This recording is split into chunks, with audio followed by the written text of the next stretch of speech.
एक दिन मैं सुबह धूप में अखबार पढ़ रहा था। पत्नी चाय देकर वापस मुड़ी तो डोरबेल बज गई। पत्नी ने दरवाज़ा खोला। उसकी बहन यानी हमारी छोटी साली आई थी। उसने अपनी दीदी को नमस्ते किया तो मुझ पर नज़र पड़ गई। सीधी भागकर आई और मेरे गले में बाहें डाल दी। जीजा जी, क्या कमाल लिखते हैं आप। मेरी सारी सहेलियां आपकी फ़ैन हैं।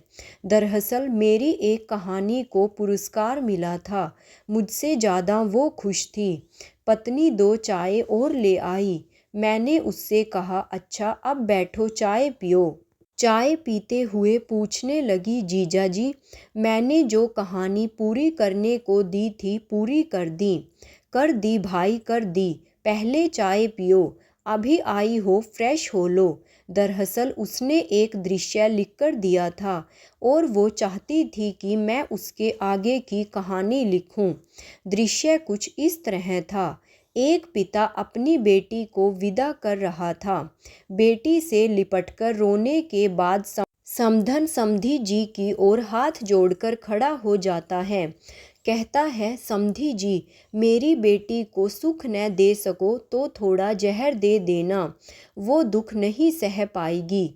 समधी जी अकड़कर कहते हैं, हाँ ठीक है, लेकिन मेरी बात याद रखना। जी हुजूर। यह कहकर बाप समधी जी के कदमों में गिर जाता है।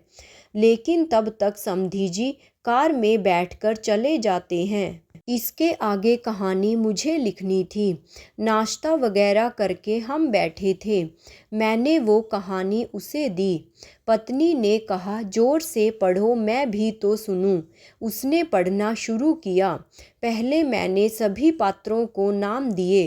बेटी का पिता राम प्रसाद, बेटी का ससुर श्यामा प्रसाद, बेटी मीरा, दामाद मीरा का पति राजेश। बेटी का पिता उठ नहीं पता। इस सदमे में उसे दिल का दौरा पड़ जाता है कि समधी जी की मांग कैसे पूरी करूँगा। उसे अस्पताल पहुंचा दिया जाता है। उधर श्यामा प्रसाद अपने घर में अपना फरमान सबको सुना देते हैं कि जब तक वो राम प्रसाद 10 लाख का इंतजार ना कर दे, बहू कहीं नहीं जाएगी। कोई उनका विरोध नहीं कर सकता। बेटा राजेश पढ़ा लिखा समझदार है, लेकिन पिता तो पिता है, पिता के विरुद्ध कैसे जाए। उधर सभी परेशान हैं, कैसे बेटी को खबर पहुंचाए। किसी में हिम्मत नहीं है बेटी के ससुर श्यामा प्रसाद से बात करने की। जैसे तैसे भाई उनको फ़ोन करता है और बताता है कि पिताजी को दिल का दौरा पड़ा है। दूसरी तरफ से दहाड़ सुनाई देती है। मुझे पता था बुढ़ा ऐसा ही कुछ नाटक करेगा, और हाँ, अपनी बहन को कुछ भी बताया तो हमेशा के लिए तुम्हारे पास भेज दूंगा। चलो रखो फ़ोन। भाई को कुछ नहीं सूझता। आखिरी उम्मीद बाकी है उसका बहनोई राजेश। वो उसे फ़ोन करता है और सब कुछ बता देता है। उसका बहनोई उसे कहता है, तुम घबराओ मत, ईश्वर पर भरोसा रखो, सब ठीक हो जाएगा। डॉक्टर राजेश का परिचित है, वह उनके इलाज की पूरी व्यवस्था कर देता है, लेकिन अपनी पत्नी को कुछ ना बताने की सलाह दे देता है। भाई बुझे दिल से संतुष्ट हो जाता है। 2 दिन बाद राजेश पिता से बात करने की हिम्मत जुटाता है और कहता है, पिताजी, मीरा के पिता अस्पताल में हैं, उसे भेज दीजिए। लेकिन पिता गरजते हैं, नालायक, मैंने तेरी पढ़ाई पर इतना खर्च किया, वो कौन चुकाएगा। पिताजी, मैं दे दूंगा आपकी पाई पाई। इतना सुनते ही श्यामा प्रसाद आपे से बाहर हो गए। बेटे पर हाथ उठाया, नालायक, लेकिन संतुलन बिगड़ जाने के कारण धड़ाम से जमीन पर गिर गए। सभी दौड़े दौड़े इकट्ठा हो गए। किसी में हिम्मत नहीं थी कि उनको उठा सके। सास तो खुद उठ जाए यही काफ़ी था। उनका दर्द बहू से न देखा गया। उसने पति से कहा कि ऑटो लेकर आए। साड़ी का पल्लू कमर में घोंसकर ससुर को उठने में मदद करने को चली। सास दहाड़ी, बहू, तुम्हें शर्म है या नहीं, ये ससुर है तुम्हारे। बहू ने जवाब दिया, माँ जी, मेरे पिताजी ने कहा था कि अब ये ही पिता हैं मेरे, और आप जो कहना हो बाद में कह लेना, अभी पिताजी को इलाज की ज़रूरत है। सास अवाक मुंह ताकती रह गई।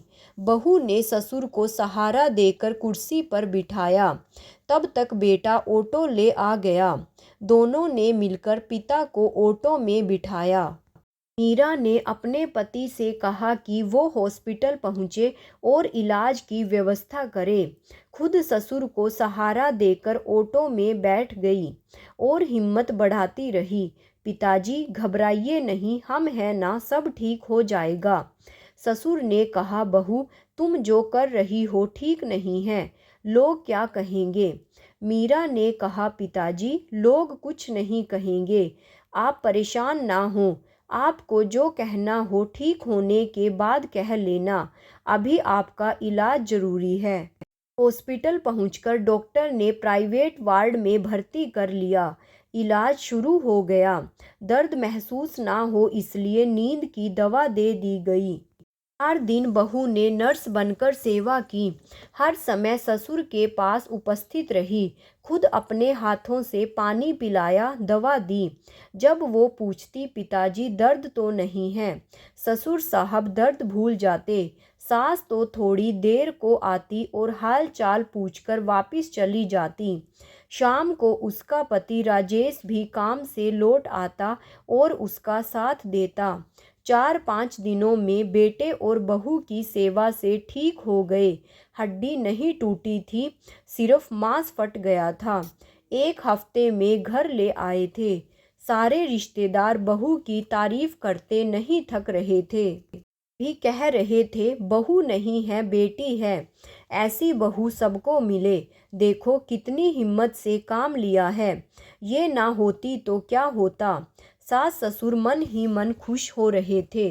बहू दूसरे कमरे में आंसू बहा रही थी। तभी किसी का ध्यान गया कि बहू कहाँ है। सास उसे लेने पहुंची। बहू को रोता देख गले से लगाया, पगली, अब ठीक तो हो गए। मीरा सास के कंधे से लगकर और जोर से रोने लगी। माँ जी, वह कहना चाहती थी कि उसके पिता को उसी दिन दिल का दौरा पड़ा था। वो उसी दिन से हॉस्पिटल में थे। मैं उनको देखने जाना चाहती थी। लेकिन इन सब बातों से अनजान सास ने कहा, चल बुला रहे हैं सब तुझे। बहू ने आंसू पोंछे सास के साथ हॉल में पहुंची। तभी मीरा के पिता आ गए, बेटे का सहारा लिए। मीरा दौड़कर पिता से लिपटकर रोने लगी। पिताजी, आप ठीक तो हैं? आपको ऐसी हालत में यहाँ नहीं आना चाहिए था।